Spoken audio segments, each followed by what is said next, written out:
travel back to Taiwan. Sometimes for a test, Seoul, Korea, and go to Taiwan. I got there, lady of the airport, greeting and say, 안녕하세요. I said, I'm sorry, I'm from Taiwan. Oh, okay, this way. Sometimes I'll passing by Osaka, Japan, and go to Taiwan. 이라시마세. No, I'm Chinese. Okay, this way. When I went back to Taiwan, they look at me. They speak English. What are you doing here? I'm home.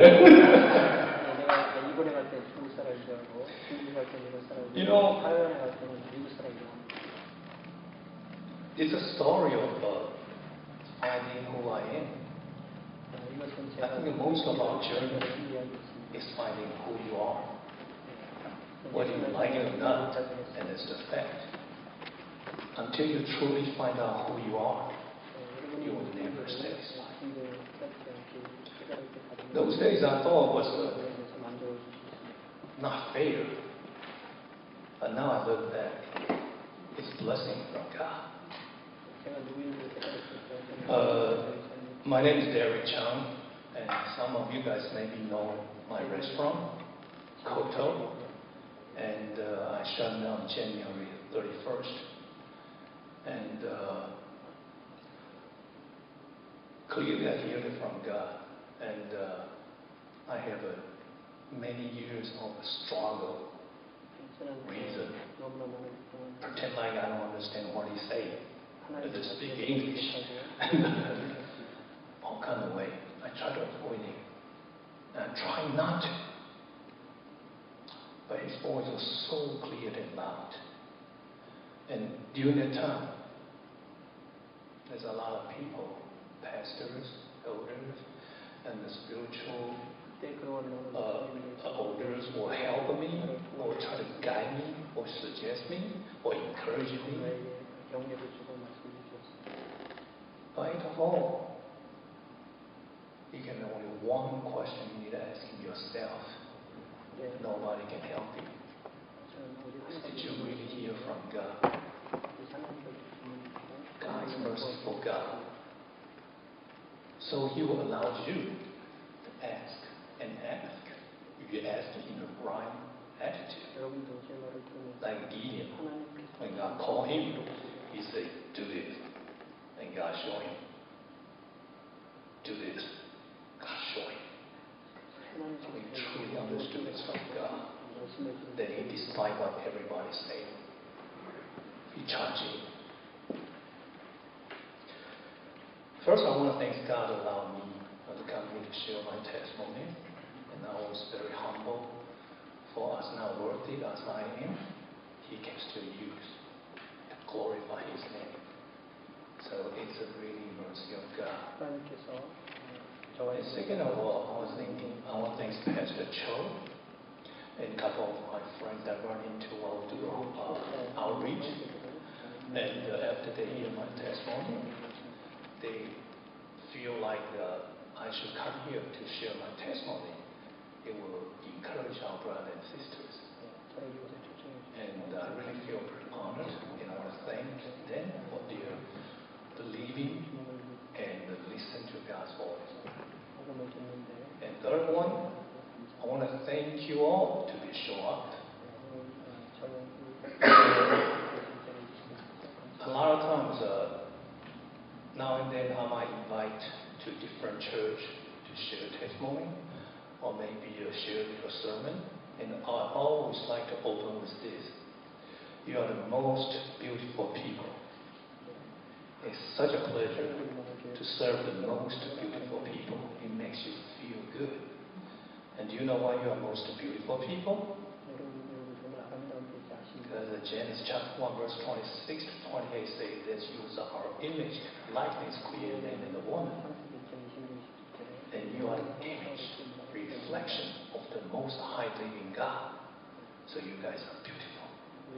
So beautiful. And I look at you guys, I see, God, you are so awesome. Grew up in Taiwan. I don't know, not many of you guys know the history about Taiwan. After World War II, China was running into a civilization war, and there's two group of people, and the one they lost the battle moved to Taiwan. But praise God, they are more yield to Americans, so are more like a free society. But the one that won the battle stayed in China, they end up communist. So you see how God is thinking. You know, sometimes you think it's why, but every difficulty, there's a blessing behind that if you're able to see. My father's from Taiwan, and from China, I'm sorry. He was go with the military, go to Taiwan. So he's the first generation of Taiwanese or immigrant to Taiwan. And he thinks he's the Chinese. Because all his brothers, sisters, families still in China. My mom is like a 6th or 7th generation of Chinese from China to Taiwan. So China is so far away. They never even care about it or realize about it. So they call themselves Taiwanese. So create conflict in Taiwan. Some of them get along, but a lot of them not get along. So I grew up in that kind of environment. And we were little, no iPhone, no iPad, no electronic game, all had buds. You probably, a lot of you guys know it too. Everywhere you go, you run, you walk, you don't drive. Oh, mom, drop me off, pick me up at 5 o'clock. No, you walk, But we're not missing anything. It's such a good time. But one day, when I was 6 years old, I never forget. 6 years, right? 6 years old, not 6 o'clock. 6 years old. We're going to finish this prayer. Don't worry about it.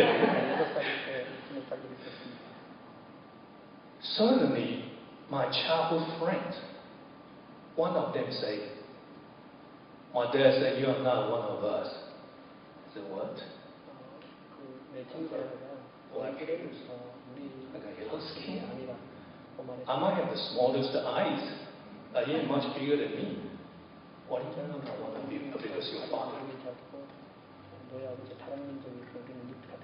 So the other group say the same thing. You're not one of us. So what are you talking about? Because your mom.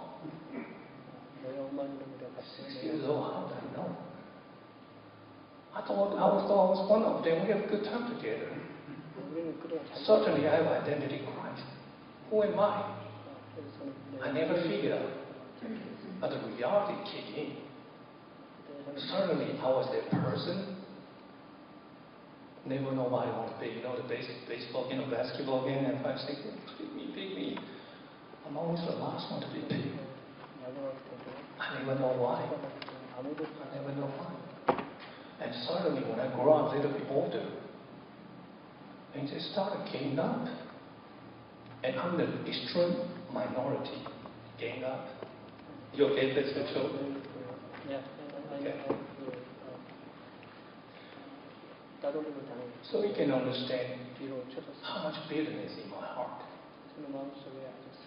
And I didn't know who I am. Because I don't belong to this.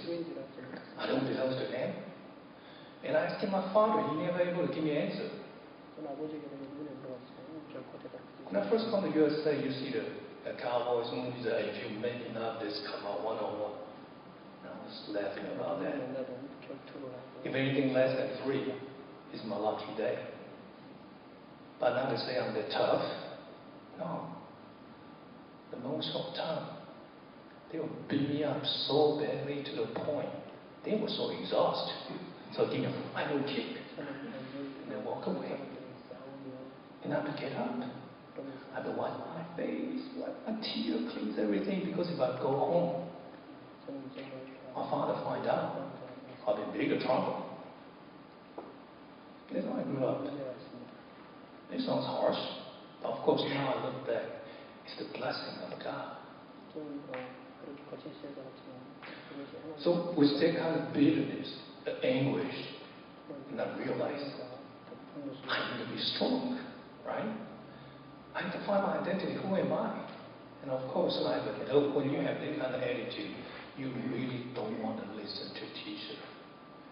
So you have to sit down, study. Who are you? You don't know my life. You don't know what I went through, right? So I have a very difficult at school.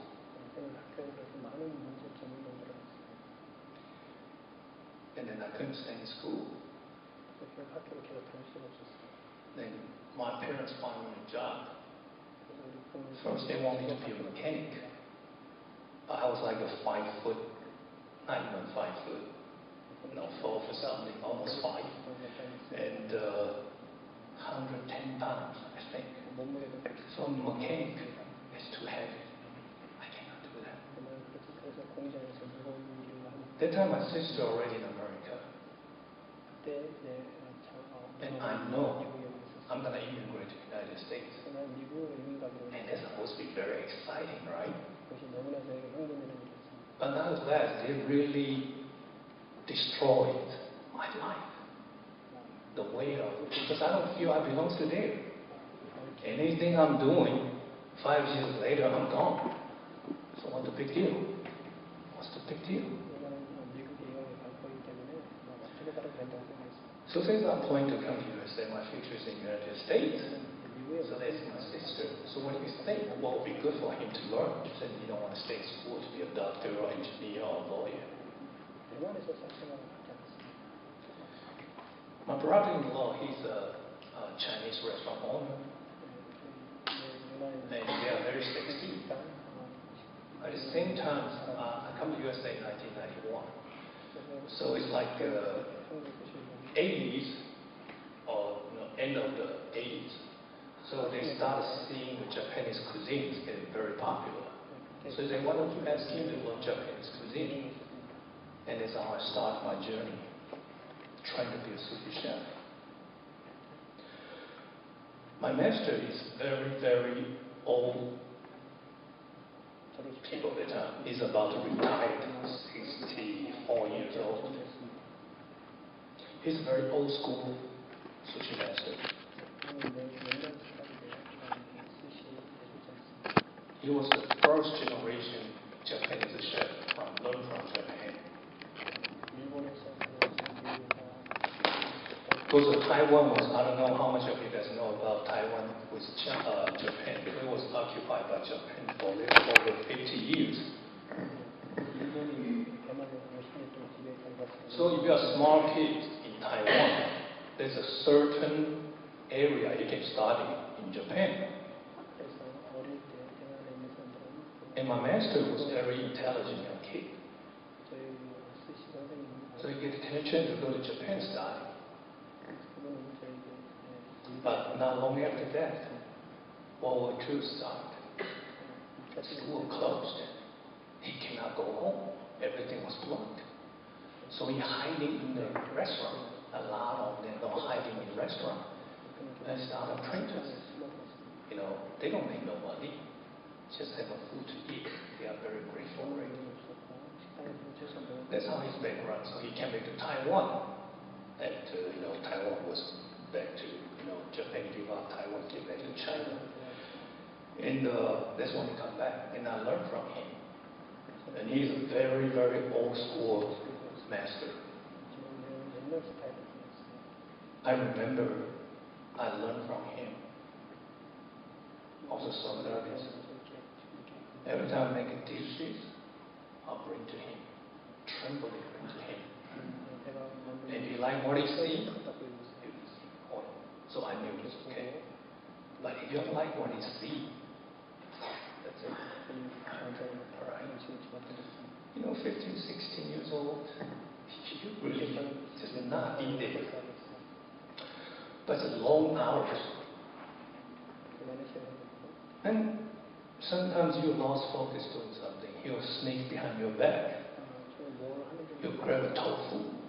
Fresh tofu, I don't know if you guys ever experienced in Korea or in Taiwan. It's not like a vacuum bag. It's actually a bucket. And the fresh tofu inside. You boil every day. They don't bring to you. He'll sneak behind my back. Whoosh! Or the fresh egg. He just grabbed and smashed my hand and make sure it's all ripped. Maybe this my hair was pretty shiny for a while because he used the ink helper. So you can imagine a person can't really find out who he is and went through all that. So how big of damage in this young man? And that's how I grew up. So I realized you have to be strong. You have to be strong. And when you apprentice to a restaurant like that, and those days the restaurant, wow, we said been there long, 40 years ago. It's not like restaurant in America, everybody go, especially Japanese restaurant. It's a very high-end restaurant. It's almost like a club today. And it's always a very wealthy businessman and political or the gangster. So it's very, very top-notch people hanging there. And so, of course, then there's a lot of things. Probably it's not very, very. I want to put it this way. I wish I didn't experience. I wish I didn't see. I wish I wasn't there. But God's purpose for it. God's purpose for it. So I come to you with that mindset. I still couldn't find myself, even though I was a pretty good gangster. I did a pretty good job. But my father is a retired principal. My mom cooked every single meal. So even though maybe I was a well-known chef, but I want to say I never challenged mom. The chef is just a trained monkey. You train monkey long enough to do the repeat the same thing over and over, he can do it. But mother is a master chef. He cooked breakfast, lunch, and dinner 7 days a week. Today we say we only work 5 days a week. They work 7 days a week. Lunch, breakfast, lunch, and dinner. And there's no menu. So I never say, I'm a better cook than my mom. I always know mom is the master chef. I'm just a trained monkey. Know a few tricks and repeat over and over and over. Like you could. So I want you guys, the younger people, you can understand. Mom is so amazing. I never appreciate that. My family, I have a friend, I run into their house, they have just left over, and I'll eat with them. And I'll complain to my mom, why do we have no leftover? You can cook trash. And we have 6 kids, we eat everything. We never have leftover. But I never understand, appreciate that. Other mothers, because they are tired, so they cook a lot and put in the refrigerator. So, you hungry? Take it out here. But my mom cooked everything fresh. So I never really know that. So I come to the point, I found myself in the gangsters. Because, as I said, 15, 16 years old in a major city like in New York, to try to be a chef, the master only carries the business hour. After that, you're on your own. So can you imagine 15, 16 years old running around in New York City at a night time? And I'm not only a apprentice. People easy to connecting together.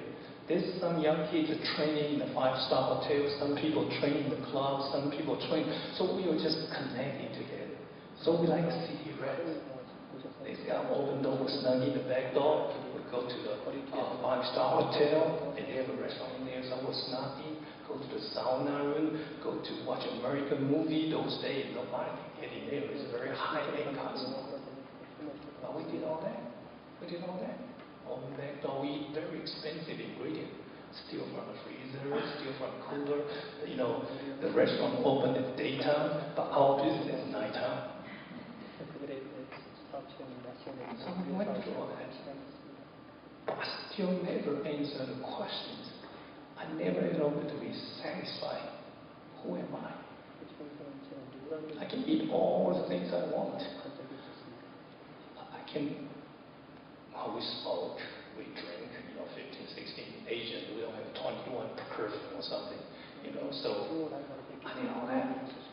see the rich people, they smoke, they drink, they look so happy. So I want to be one of them. I want the happiness. But no, it brings more miserable. And I have to admit, some of my gang members, maybe their advantage is from a broken family, so they really enjoy to beat people up. But, you know, I really one of them, because I want to be recognized was one of them, the top one. So I did the best I could. But every time I go home, I just bring me more sorrow. Because also wondering bring me, after the rush, bring more sorrow. And I realized I was ashamed of my parents. I didn't bring them many things. Not to say he went to, my father many times went to police station to bail me out. And he's a principal. And I'm sure if you're from Asia, you know the principal, those days, they might not make a lot of money, but they have a very high status. And they really respect the teacher and principal. Unlike these days in the United States, you want to be a teacher, it means you're not going to make no money. You know? And so it's so much a shame. And the same thing in the United States. You know, I just follow what I have learned. And just like everybody does. So with that skill, I come to USA. And then I found a job and having a good time. And I remember there's a very limited information about the United States. Before I come to USA, the only thing I know is the California movie. Sunshine, beach, and surfboards, beautiful things. But when I came to the United States, I was landing in Roanoke, Virginia. That's the worst place it could be, in my opinion. There's no sunshine. There's a sunshine. There's no beach. There's no surfing board. There's no beautiful manual. No. It was a retired military base. You know, and my sister lived in a house. It's a retired complex. So there's a lot of retired colonel, general, so on and so on. Every Saturday morning is the most exciting thing for them. It is starting along. Start mowing the yard. I guess their military background, everything has to be so nice and organized. I was only 22 years old. Life is full of excitement. You know, when they sleep, I having a good job. When they get up, I'm about to go to bed. And then, if I don't mind, my sister, my brother-in-law is a GS engineer.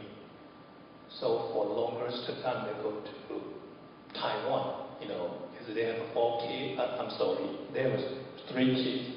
So they just want to make more money to, in the future, for kids to go, providing to go to college. So every opportunity they can grab to go out. So their house will be empty most times, so I live there. And 22 years old, just want to have so much fun, so dying to have so much fun. Of course, it's like parents not home, you own a house, hallelujah. So you're just having a good time. And one day, my sister called me from overseas. He said, the neighbors say, you have so many cars there. I was like, what? Are you serious? She said, I said, no, I haven't. And he said, no, they called me. They let me know. I said, are you serious? Yeah. In America, that's how nice they are. Because I was sitting in the front porch, the car passing by, they'll wave at you. And I'm like, do I know you? Because my first month in the United States, I don't even speak English. You know me? Okay. That is how friendly they are. So for the matter, I just like everybody does, and pursue after my dream, and firmly believe if I have a big restaurant, makes a lot of money, buying a nice car, a woman, so on and so on. There's no difference. And was firmly believing that, and firmly pursue the dream. 2003, it was my third time invite to open restaurant. And the first two times I was kind of being used because God gave me a very good skill. And God also gave me a desire, ability. So I'll design a restaurant, not just look good, but also to function well. So certain people saw my gift, so they invited me to open a restaurant.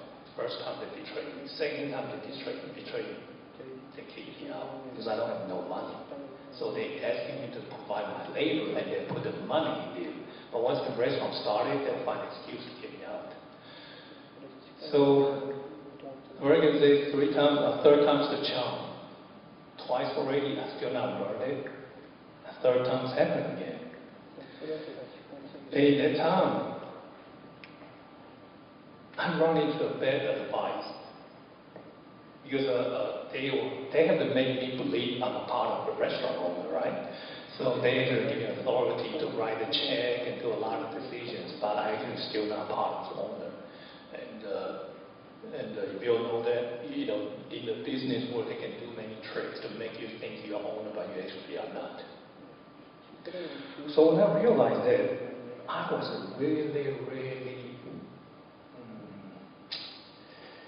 I was so desperate. And I remember I was sitting at my front porch.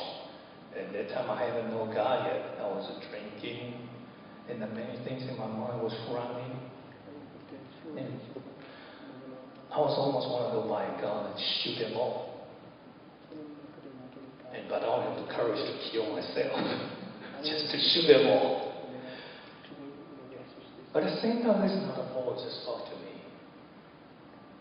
You are worth it more than this. You are worth it more than this. If you did this, life's over too. You're going to spend the rest of your life in jail. And so I just really struggled, but I just take it. But I run into a very bad advice. A lawyer, believe it or not, he said, you can just go cash or write a check because I have authority to write a check. So he said, get all the money out of the bank. Then you come back and argue with them. So they'll give you the right share that belongs to you. So I said, that's a good idea. And I wrote 4 checks worth $110,000. 4 check, cashier's check. And usually, if you are truly criminals, you cash the money. So when the police catch them, it's how much money left, right? You know, they might buy fancy stuff and use some drugs or whatever's left, they'll take it with them. But I didn't really know. So I wrote a cashier's check, 4 checks. And you see that time you think about your mom. So I said, you know what? All my life I was a soul rebel. And now I feel so, I should do something to my mom. So I wrote 2 checks for a certain amount, give to her, and say, you know, just deposit in your account, that's your money. You know, and one for myself, and I deposit in my account. But what happened was, when you're writing more than $100,000, it's a federal crime. It's not a local police go knock your door. It's FBI agent. Okay? And as I say, I'm not true criminal. I was just trying to, my intention was that, you know, you come to me and try to get your money back, and I find my lawyer and we talk about it's my right. So they directly file criminal charge on me. So when you file criminal charge, even the cashier's check, they can stop it. That's why I mentioned that earlier. They will spend the money instead of, you know, put it in the bank. That's really not smart. So they started on my check, and I went there, oh my gosh, money's gone. And my mom actually never deposited the check, so she don't even know. But I didn't know I was warned. So I came to Covington, Louisiana. I found a job there, and I like it. So I go back to Roland, Virginia, pick up my belongings, and come here. And I have one bank account Louisiana does not have it. I have a couple $100 in there. So I just go there, close my bank account, and I got there, and the lady, it was a very small bank. I was there, I want to close the account. And she said, sure, what's your name? That time I used a different name, not there yet. So I used my Chinese name, and she keyed in, oh, Mr. Chang, yes, we have your account here. But the computer has a little problem. If you're not in a hurry, can you come back tomorrow? So we can close the account. Yeah, sure, I'll come back tomorrow. So the next day I go back, and it's a very small bag. It hasn't heard again. I go there, how are you doing? Good morning this morning. I'm here to close my account. And she looked up. I say, wow, Mr. Chang, hold on just a second. I didn't know what was going on, but that's what she did. She was sitting there, right? And she get up, and she go this way. She go this way. And I was just so exciting and I'm so focused on when I come to Louisiana, I want to start a new life and so on and so on, right? And she walked this way. I didn't know what was going on. Yeah, 2 minutes later, 6 or 7 FBI. Wow, this can be. Wow, they asked me so many questions. Where you live in Kentucky? Where you live in New Jersey? Where you live in Michigan? Where you live in Florida? Wow, they named out every place I ever lived. To the point I say, if you know where I live, you know it. Don't ask me, I quit. You got me, I'm done. What is going on? And since there's a federal crime, so I get to privilege. And also, I was born in Jacksonville, Florida. And I was arrested in Roanoke, Virginia, so it's 2 different states. So they will have expedite me to Florida. Since there's a federal crime, and although I still speak very poor English, but there's a whole lot of words in 2002. And they want to prevent a conflict in the jail.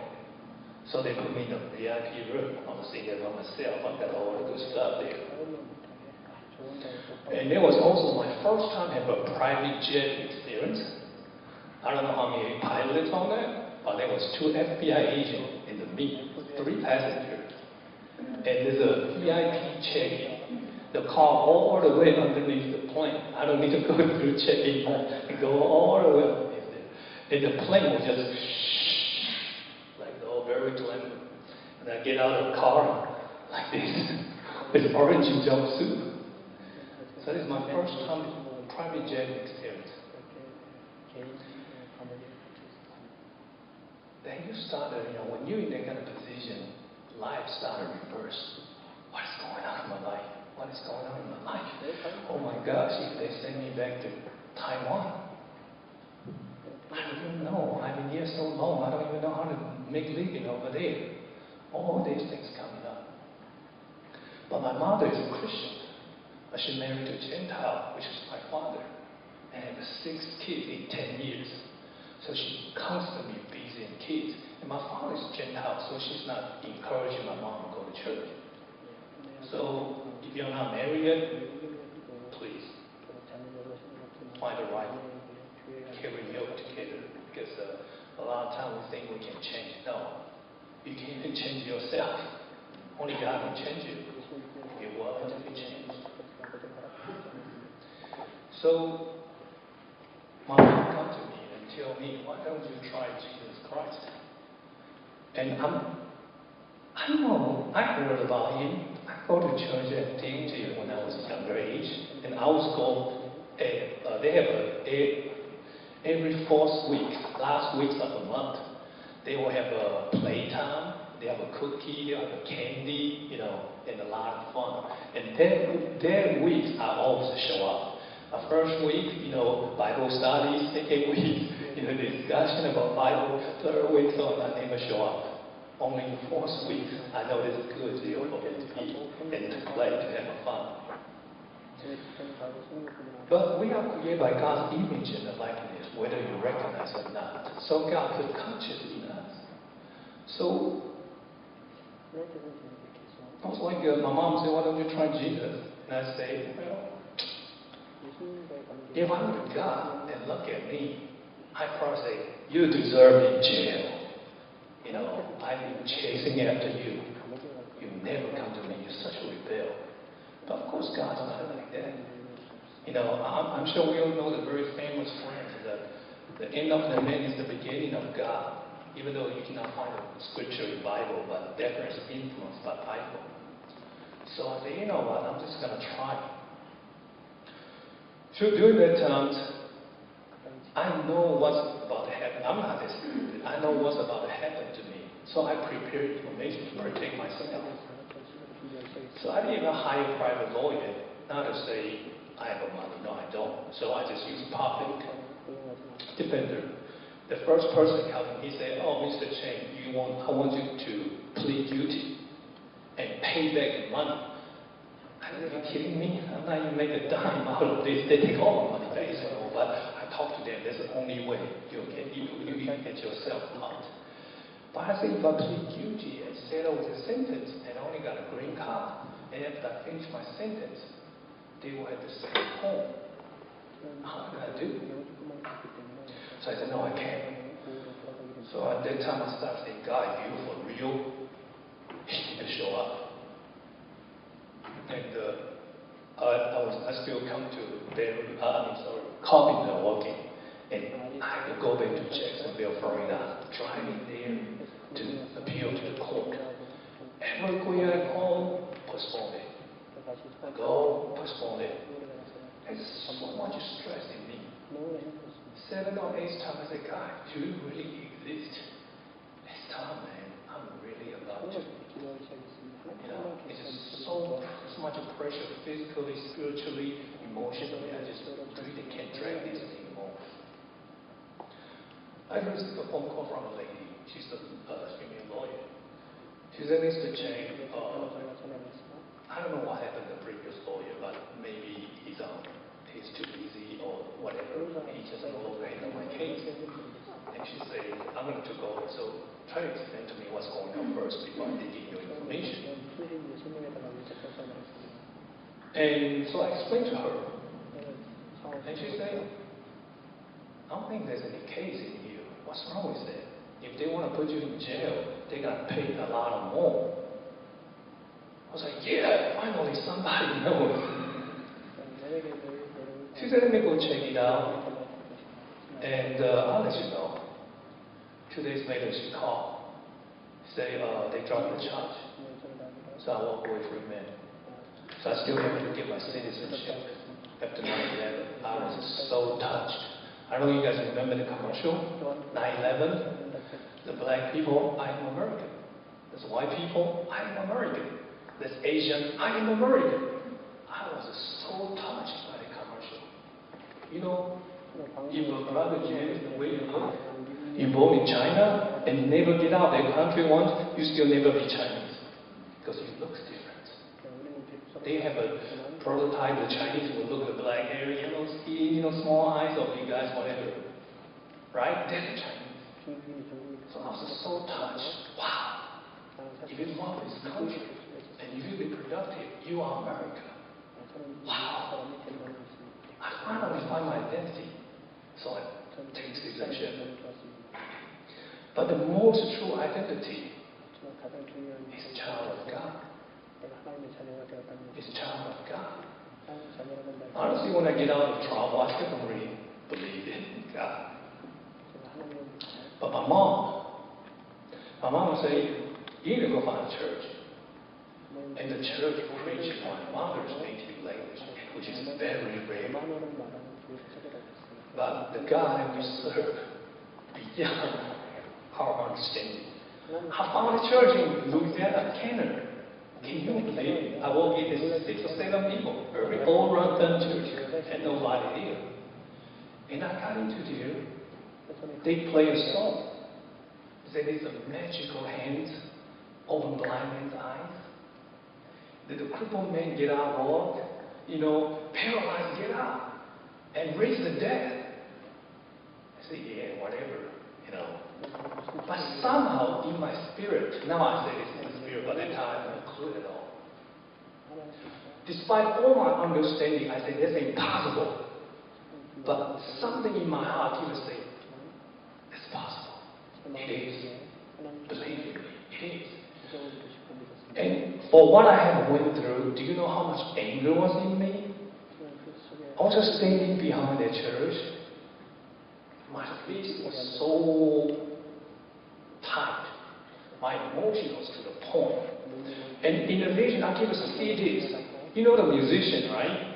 When they say they bring a paper, they right? Or the dollar bill, they pull in half and come back. And you know it's an illusion, but you just don't know how he did it, right? But in that vision, I saw God saying, you know, when you do an exam, you use a pencil and you make wrong, you erase it and you erase. The more you erase, eventually the paper will poke through, right? Even if not poke through, it's different already. It will never be the same before you wrote it. But in that vision, I see how broken I was. But God says, shh, a brand new paper, and I know it's not magical. I know it's not illusion. I know it's true. But I can't believe it. All my nerve, my cells, my understanding how I grew up. No way. So I was fighting and fighting, and I was crying and weeping and weeping and weeping. And they got only 6 or 7 members in there. So I don't know why. Every week they play the song. I think the worship leader must be like, oh, look at that guy.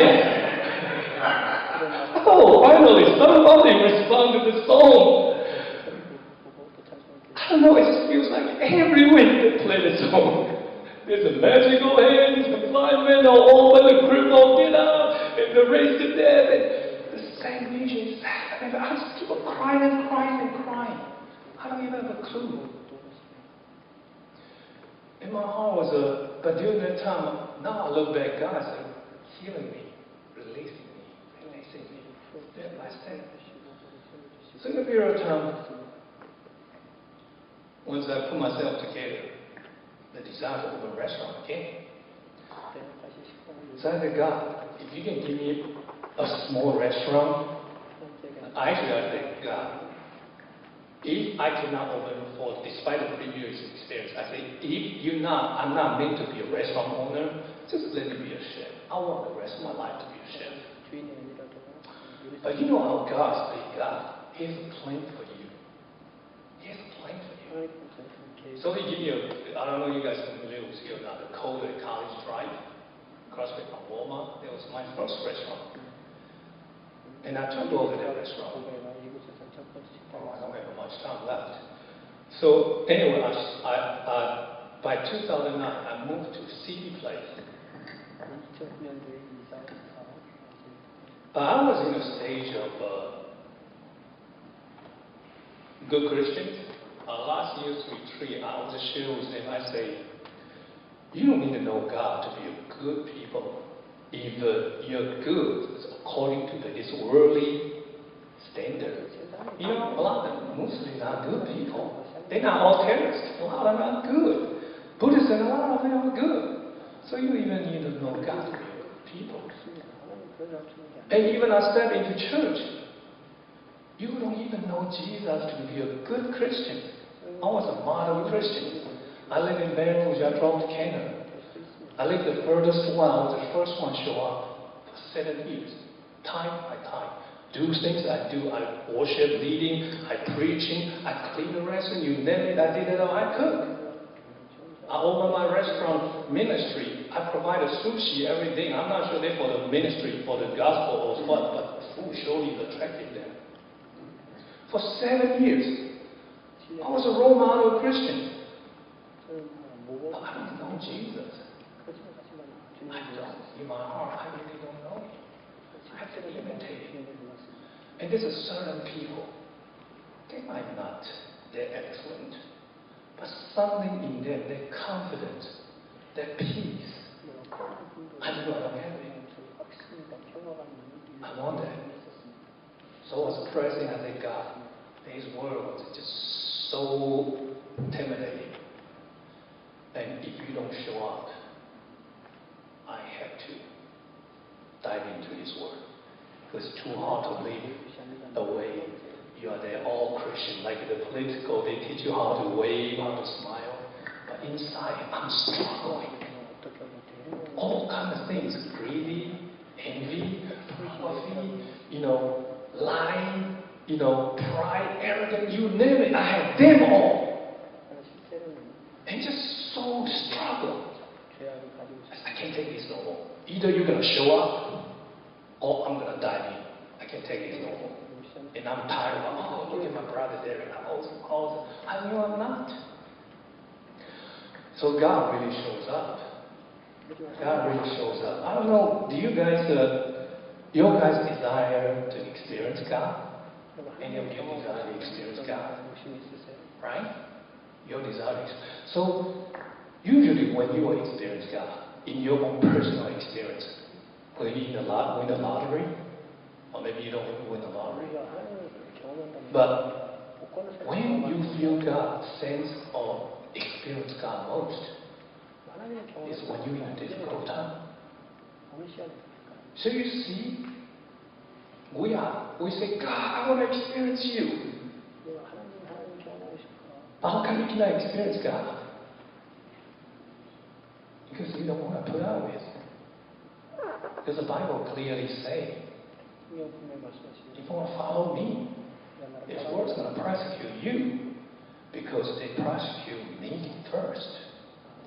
And when people think about persecution, think about you go to Iraq, you go to Afghanistan and North Korea and so on. No, right here, right now, it's a persecution. How to persecute you?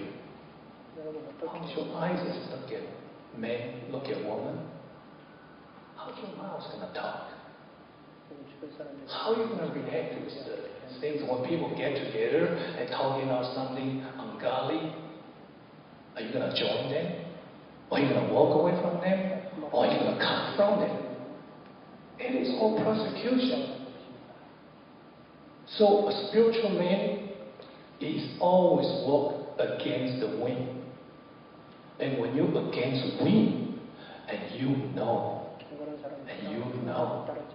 you cannot do it on your own. It's God. That's how you experience God. So I was called to close the restaurant at January 31st for 7 years of struggle. But during that time, I was a pretty role model Christian. Some of you know I close a Sunday. I play Christian music in my restaurant. I pray. People come to ask me for donation, asking for support. I do my best. But I don't know Him. And I want to know Him. I don't think we have time to really share the scripture, but I was using Matthew chapter 7, 26 to 24 to 27 was talking about two kind of people building a house. You know that already. If you will stay here, you are Christian already. So you know already. Right? Two kind of people building a house. One of them, what? Jesus said what? Listen to my voice, and he wise. Listen to my command, and he built a house on the rock. So the wind comes, the storms, everything, you'll stay firm. And the second kind of people, the same thing, they're building a house on what? Sand. The wind comes, storm comes, and wash it away. But why has there a storm and wind? How can the house be standing? Just 72 degrees, sunshine all the time, no wind, and butterfly, the flowers. Because that's what the Bible says, right? If that's the condition, then Jesus wouldn't say, don't be troubled by the trial. I overcame already. So, how you build your house? I'm asking you guys a question. Christian, is it noun or is it verb? Christian. Noun? Verb? Verb? Praise God.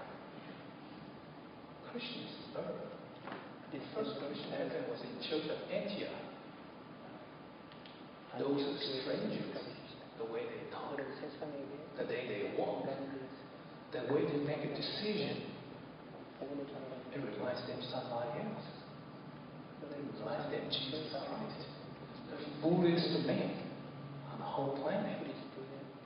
He died for you to save us? You can't even save yourself. He died on the cross. So, brothers and sisters, do you have to tell people you are Christian?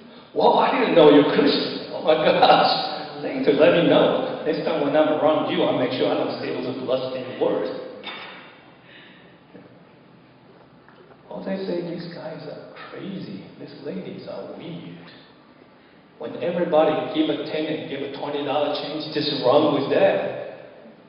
And he give it back to them. I'm sorry, you give me too much.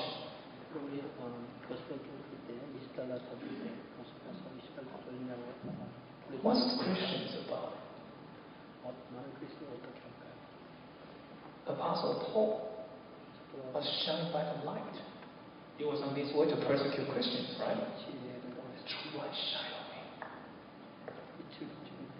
So, a Christian, it means you are shunned by the light. Then you cannot hide. And you cannot pretend. You don't. I have 7 years pretending like I am. But I'm not. Eventually our time's running out. But when God started reveals to me, I so desperate want to be a true Christian. I don't want to be a good Christian. I don't want to just be good people. I want to be a true Christian. The true Christian means what? You know who you fear. You know who you serve. You see the difference between low self-esteem and confidence. Low self-esteem, low self-esteem and humble. Low self-esteem don't know who he is. So he look for man to get recognition.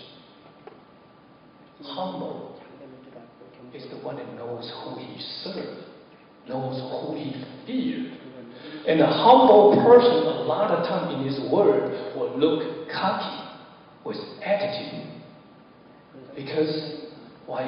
What's the big deal? And we just talk something. What's the big deal? We just talk about her, talk about him. What's the big deal? It is a big deal, Christian. Because we all know everything that you say, what? There's a book writing every word you say. And the day will come, it will open up, reveal to everybody.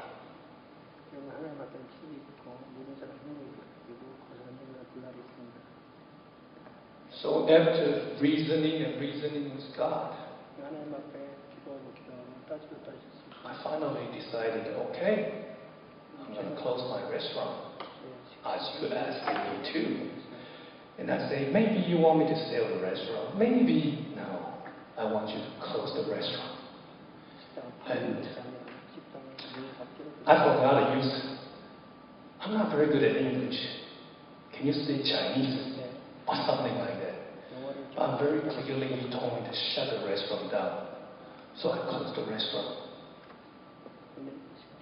Hand it over to bank. Next Tuesday I'll sign a contract, hand it over to bank. And you see a lot of people say, wow, man, I feel so sorry for you. I said, don't feel sorry for me.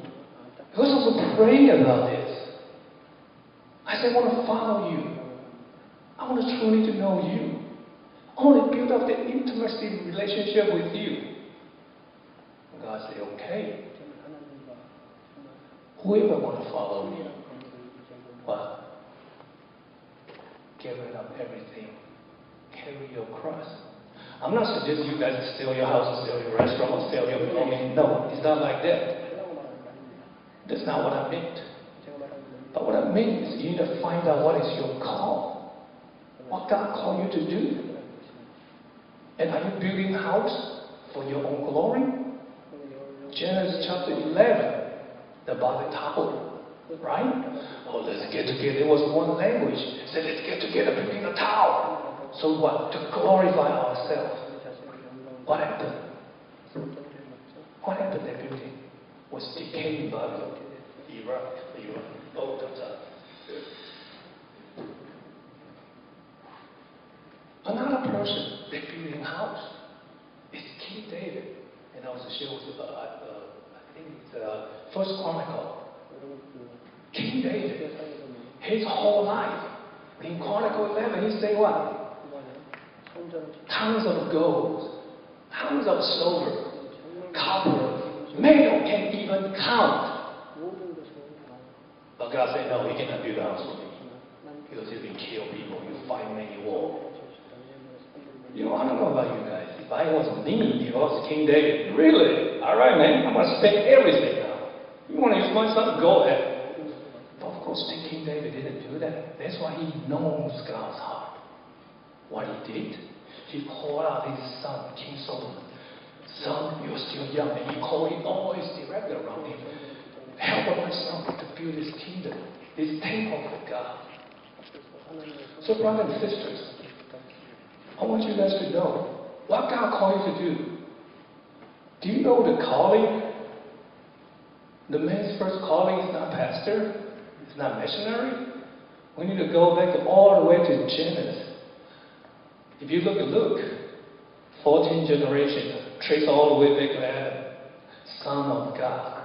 That's the first call. What's the second call? Man live alone is no good. So use Adam to create Eve.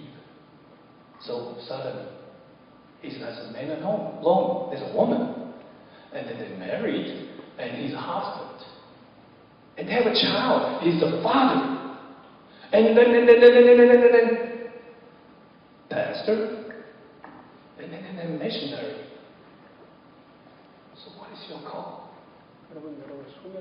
What is your call? You know, I have no call. Brothers, I need to remind you guys, you were created by God's image and the likeness. In case you don't know, that God had created you by His image and likeness. He spoke the whole universe. He spoke, everything come out. Everything was good until the sixth day He created man and woman. He said, very good. For that very good God give the best He had to create you. He didn't give you ability. He didn't give you any ability. He didn't give you ability to sweep the floor. You think He didn't give you ability to preach? He didn't give you ability to worship Me? So, nothing. Do you realize you really are blessed in God? The same He not give you anything. This morning in my church was my last day in the church. My students are all there. After this, I'm going to Lafayette to train people some with shofar, Gideon's army. I have 9 people signed up. We're going to sound shofar every Sunday and every weekday. I share the same thing. David's covenant. You ever heard about that? David was once his crew of people was fighting, and somebody went to slaughter all his family, took his wife, and belongings, everything, and run away. And they go after them, right? 600 people, they chanting. They were so disturbed and so heartbroken, but they need to get their wife, the kids, the belongings back. They fight so hard, they chasing. 200 of them, so exhausted, they can't go no more.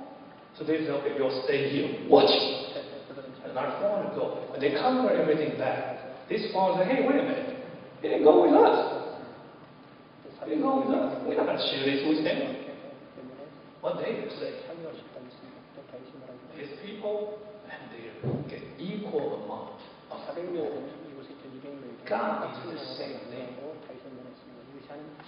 That's why the Bible says, use what you have, not what you don't have. What do you have?